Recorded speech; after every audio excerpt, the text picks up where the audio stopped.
Hello everyone, this is Dr. Supriya Singh, Assistant Professor in the Department of English, Vasant Kanya Mahavidyalaya, affiliated to Banaras Hindu University. I welcome you to week 3, lecture 2 of my course Understanding Deconstruction, a Critical Approach. This present lecture is titled Exploring the Legacy and Key Concepts of Geoffrey Hartman. Now, in this particular lecture, I'm going to talk about the major works and the key concepts of Geoffrey Hartman because he too belonged to the Yale School, and those who were in the Yale School, they had their essays or they had their contribution in a book, Deconstruction and Criticism. So he is, though loosely connected to the Yale School, but he had contributed for that particular book, and so he is also considered as one of the Yale School member. Now, coming to the idea of Hartman, let's see that he was born in Frankfurt, Germany on 11th of August 1929 and he died in the year 2016. He is an American literary theorist identified with the Yale School of Deconstruction. However, he cannot be categorized by a single school or method because his work took in variedly with the Romantic poets, deconstruction, Holocaust studies, the workings of memory, hermeneutics, and so on. Now, coming to his major works, we see that he has written numerous books during his lifetime, including Wordsworth's poetry, 1787 to 1814. Next is Criticism in the Wilderness, the study of literature today, Saving the Text, Literature, Derrida, Philosophy, and The Longest Shadow in the Aftermath of the Holocaust. Apart from these major works, he has also written several other books. However, he has written an influential essay titled The Voice of the Shuttle, Language and the Death of Life. This essay is more important because it makes him a part of Yale School because Hartman contributed it to the 1979 collection Deconstruction and Criticism, edited by Harold Bloom and featuring essays by Bloom, Paul Deman, Jacques Derrida, Geoffrey Hartman himself, and J.H. Miller.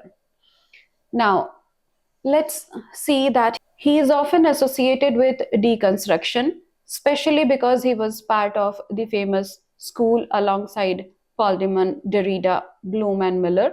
But Hartman's relationship to deconstruction is more nuanced and ambivalent than Paul Deman, particularly because he viewed criticism as a creative act more than a critical act. And he is different from other deconstructionists because he believed that literature and criticism are mutually interpenetrating discourse. Hartman argued that the greatest writing is infinitely impenetrable as well as creative. So he is one who is, though a deconstructionist, but he bridges both literature and the theory. And this way, we find that his inclination is more towards literature and he does not like criticism in an isolated way. Rather, he sees over criticism from a literary perspective and therefore he does not look or does not seem quite harsh like Paul Deman. Rather, he seems to be more literary in his critical approach. He emphasized the role of poetry as a mediator between readers and the direct experience, and he contributed to the theoretical discourse on deconstruction, although he was only loosely associated with Yale School. Now, coming to his ideas that he advocated, we see that he was emphasizing for integrating literature, history, and philosophy, disrupting the notion that criticism is inferior to creative writing. Hartman thus spent most of his career in the comparative literature department at Yale University, where he also founded the Fortune of Video Archive for Holocaust Testimonies. Let me tell you that it is a kind of a video testimony where those people who were died in an Holocaust, they were their statues actually were being made or set up in that particular studio, and on the basis of the tone, the vocabulary they used on the social media or such platforms, it has been captured, and these statues were now regulated in such a manner that they were answering the questions that was being asked by the audience. So this way it is a kind of fake sort of statues or pretended statues of those who died in a holocaust. So this way it was a kind of something innovative done by Hartman. Now, coming to his contribution particularly to criticism, we find that he bridges traditional literary criticism, focusing on meaning and history, and the deconstructionist critique focused on linguistic instability and undecidability. In his 1979 collection, Deconstruction and Criticism, as we have already discussed, that he contributed through his essay, The Voice of the Shuttle, Language and the Death of Life. Now, here basically he talks of language, text, and intertextuality in this particular essay, and he has used the metaphor of shuttle, that means weaving. So, he is here talking about the weaving of text and language. Now, here the title, The Voice of the Shuttle, Language and the Death of Life. Here, the term death of life also has been taken from or adapted from The Death of the Author by Roland Barthes. However, he has played upon it to convey the idea that life cannot be projected as it is through language. Now, Hartman actually explores in this particular essay that how texts are not fixed or closed, but they are constantly interwoven with other texts, myths, and voices. And this way, he is talking about or emphasizes intertextuality, where he says that a text is not something straitjacketed or complete in itself. Rather, it has something which can be called as porous, and therefore it takes too much from what has been written earlier, and it is going to impact the future works. So the context, the concept of intertextuality about which he is talking is that no text is isolated, rather it is a kind of interweaving of all the other texts of past as well as of future.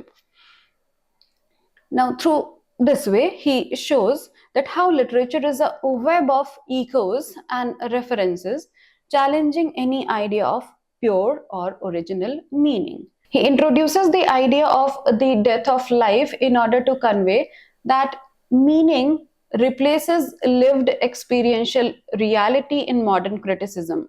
Literature becomes a space where life is processed, filtered, or even replaced by language. So when he is taking the idea of death of the author from Roland Barthes and he is using the term death of life, he mean to say that it is very much like the idea which is traditional is now being discarded, and the new idea is that language is not competent enough in order to express the life as it is, and there are several gaps that we leave in language, and therefore we are never in a situation that we can express the exact original lived experience through language. This way, according to Hartman, modern literary criticism and even literature itself is something that move away from direct lived experience or life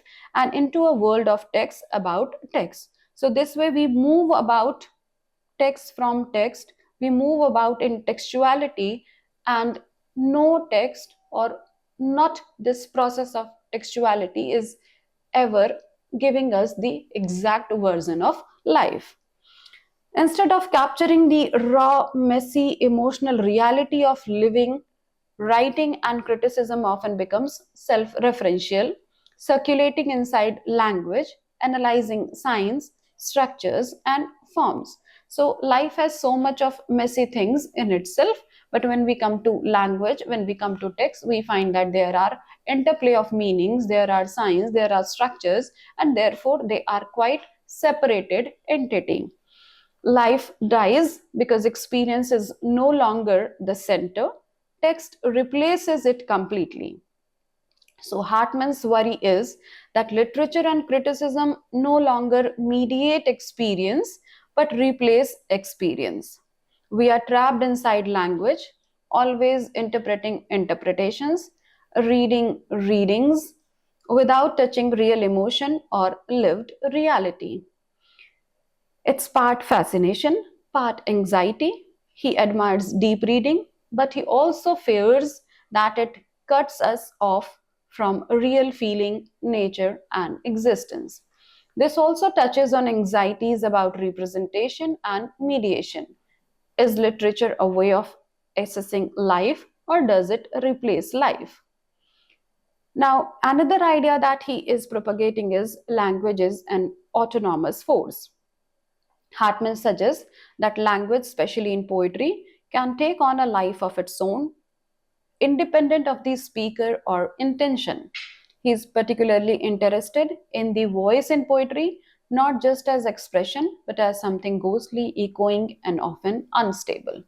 He blurs the boundaries between presence and absence, very much like the concept of Derrida's limotrophy, where there is a binary between the two, but that binary is not strict, rather, it is blurring identity. So he is here talking of that he blurs the boundaries between presence and absence, echoing Derrida's critique of logocentrism.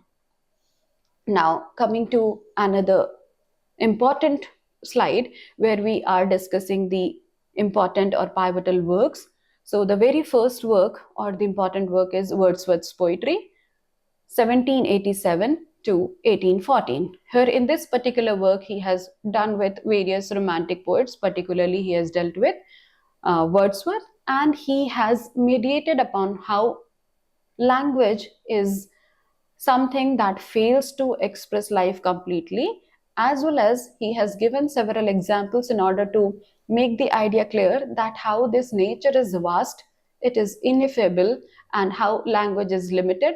However, he is not nihilistic in his approach, rather, he says that even if language is limited, it gives us so much of scope to explore more and more.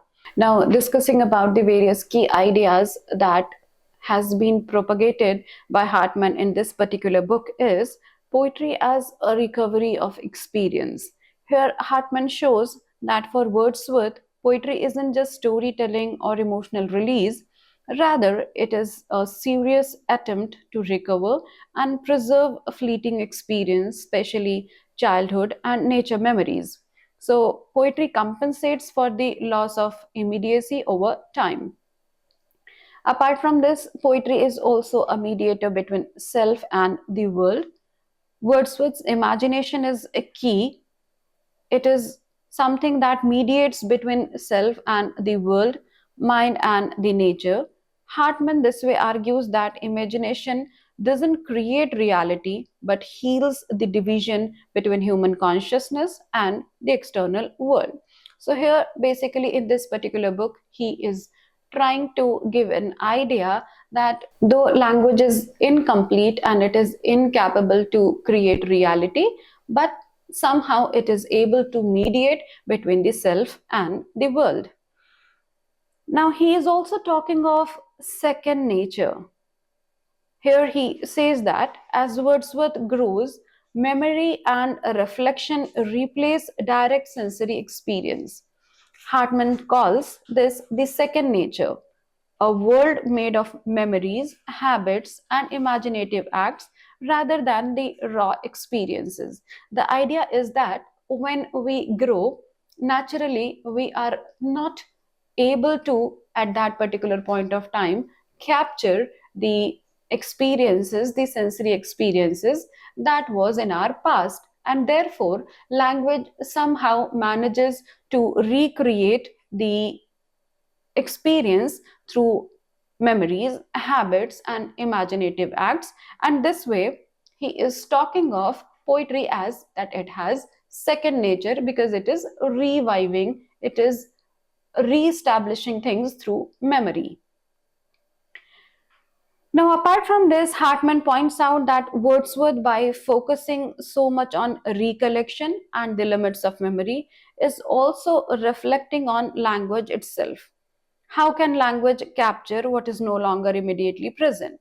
So, this way, here he is trying to connect with the theme of deconstruction, and this way, we say that in this particular book, Hartman shows that Wordsworth's major poetry is not a naive celebration of nature or memory, but a profound and often painful attempt to use imagination and language to recover what has inevitably been lost with time. So here he found that language, though it is something that is not able to create things as it were, but somewhere it is the medium through which we can at least recapture, revisit the moment with the help of memory and language. Now, coming next to the book Criticism in the Wilderness, which was published in 1980, we see that it is a major statement on the nature and future of literary criticism. This particular book reflects on the rise of theory, the role of the critic, and the increasingly blurred line between criticism and literature. Here he talks of that how various theories like structuralism, deconstruction, and then several branches developed. But apart from that, here he is also mediating the role of literature in criticism. He views criticism not just as analysis, but as a performance, as an engagement with the text that creates new meaning rather than uncovering a single fixed truth. So, according to him, criticism is something that is not just goes with analysis part, rather it is creative, rather it is something that we rewrite because we are not just analyzing things, rather a critic is one who is exploring, writing, reinventing things. So it is a creative process more than an analytical one.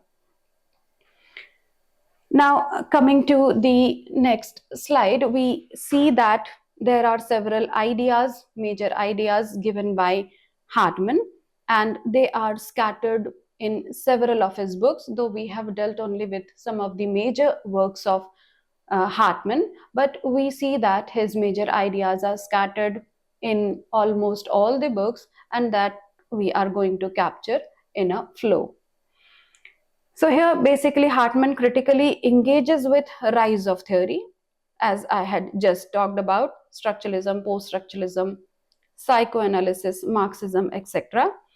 So here, while engaging with these theories, he does not reject them, but he warns against the loss of literary, especially the aesthetic and the effective power of text. Here we see that his great contribution is to go for a middle path where he is talking about theory, he is engaging with theory, but no way he is depreciating the act of literature. And he want that the criticism and the literature should go hand in hand. And this way he seek a middle path, that is theory with literary sensibility and criticism that remains grounded in the experience of reading. Hartman revives the romantic figure of the poet critic like Coleridge, Arnold, or Emerson, who were poet as well as critic. So he wanted to revive this scenario again in the postmodern time, and he wants critics to write with style, passion, and originality to make criticism felt as well as understood. This goes against academic trends towards neutral, dispassionate prose. Now, apart from this, he goes in line with saying that criticism liberates from nihilism. And with the collapse of stable meaning and authorial intent, criticism loses its claim to authority. But for Hartman, that's an opportunity, a call to invention, not just interpretation. So he is saving criticism for being a nihilistic approach, because he says that it is not just analysis, rather it is invention, rather it is creation. He views this as liberating rather than nihilistic. We are free to engage text more imaginatively, and this way he safeguards deconstruction, as many critics blames it with nihilistic approach. For him, literary criticism is a vital cultural practice, not a dying art. Now, moving further, we see that he this way sees language as both creative and deconstructive. Because when we are talking of criticism, it is deconstructive, and when we are talking of literature, it is creative or constructive. Now, this way, he is also mediating the role of language. He is seeking a mid path for the role of language, saying that it is both creative and deconstructive. Hartman shares with deconstructionists the idea that language is not a transparent window to truth, rather, it's creative, full of figures and ambiguities, and often disrupts its own claims. Like Demon, he sees that poetry and literary texts generate meaning through tension and not resolution. But unlike Demon's cold rigor, Hartman is more lyrical, even romantic, about this process. He sees it as poetry's power, not just as its failure. Now, coming to the hermeneutic versus deconstruction, we see that Hartman is caught between the two impulses. One is the hermeneutic, the interpretative, meaning seeking tradition, and the other is deconstructive, meaning questioning, language breaking approach. And he respects both the approach, the hermeneutic and the deconstructive, but he doesn't fully embrace either. He often treats deconstruction not as a method to destroy meaning, but as a way to preserve the complexity of interpretation, to delay closure, and keep reading open ended. Now, coming to the romantic and sublime idea of Hartman, we see that Hartman's deconstructive leanings show in his readings of romantic poets, especially Wordsworth, as we have talked about earlier in his book related to Wordsworth. He is fascinated by the sublime moments where language strains to express something overwhelming and ends up exceeding or breaking down. That is, when we say that Hartman has deconstructive leanings, especially in how he reads romantic poets like Wordsworth, we are saying that he shares some of the philosophical ideas of deconstruction, a method of reading associated with Derrida that looks for contradiction, gaps, or limits in how language tries to represent meaning. Language fails to capture the sublime and intense moments because it has its limitation, according to Hartman. He is particularly interested in the sublime, those intense moments in poetry or experience where something is so vast, so powerful, or awe inspiring that language struggles to capture it. But according to Hartman, these are the key moments where language doesn't quite work the way we expect. Rather, it exceeds itself or breaks down. Like Derrida, he sees these moments as where the limits of representation are revealed. That is, the idea is very close to Derrida, where language can never fully pin down meaning and that it always contains slippages, ambiguities, and excesses.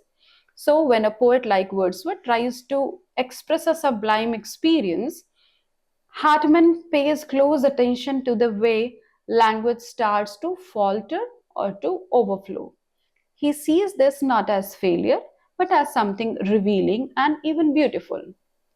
Now, we can summarize this point as the way Derrida finds that there are underpinnings in language, Hartman sees that though language fails in capturing the beauty of nature because of its limitation, but these are also the moments where we find that how language is exposing even more endless version of its own that we can even extend to discover more.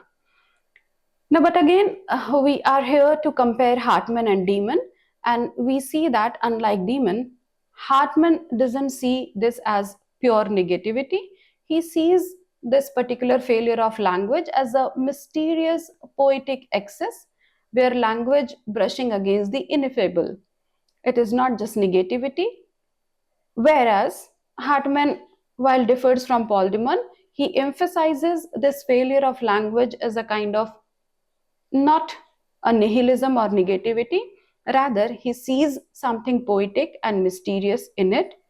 Instead of just emphasizing about the limits of meaning, he sees these moments as brushing up against something greater, something ineffable, or the ungraspable. It's not just a failure, it's excess, something more than what language can hold is trying to be said, and the moreness is what excites him. Thank you.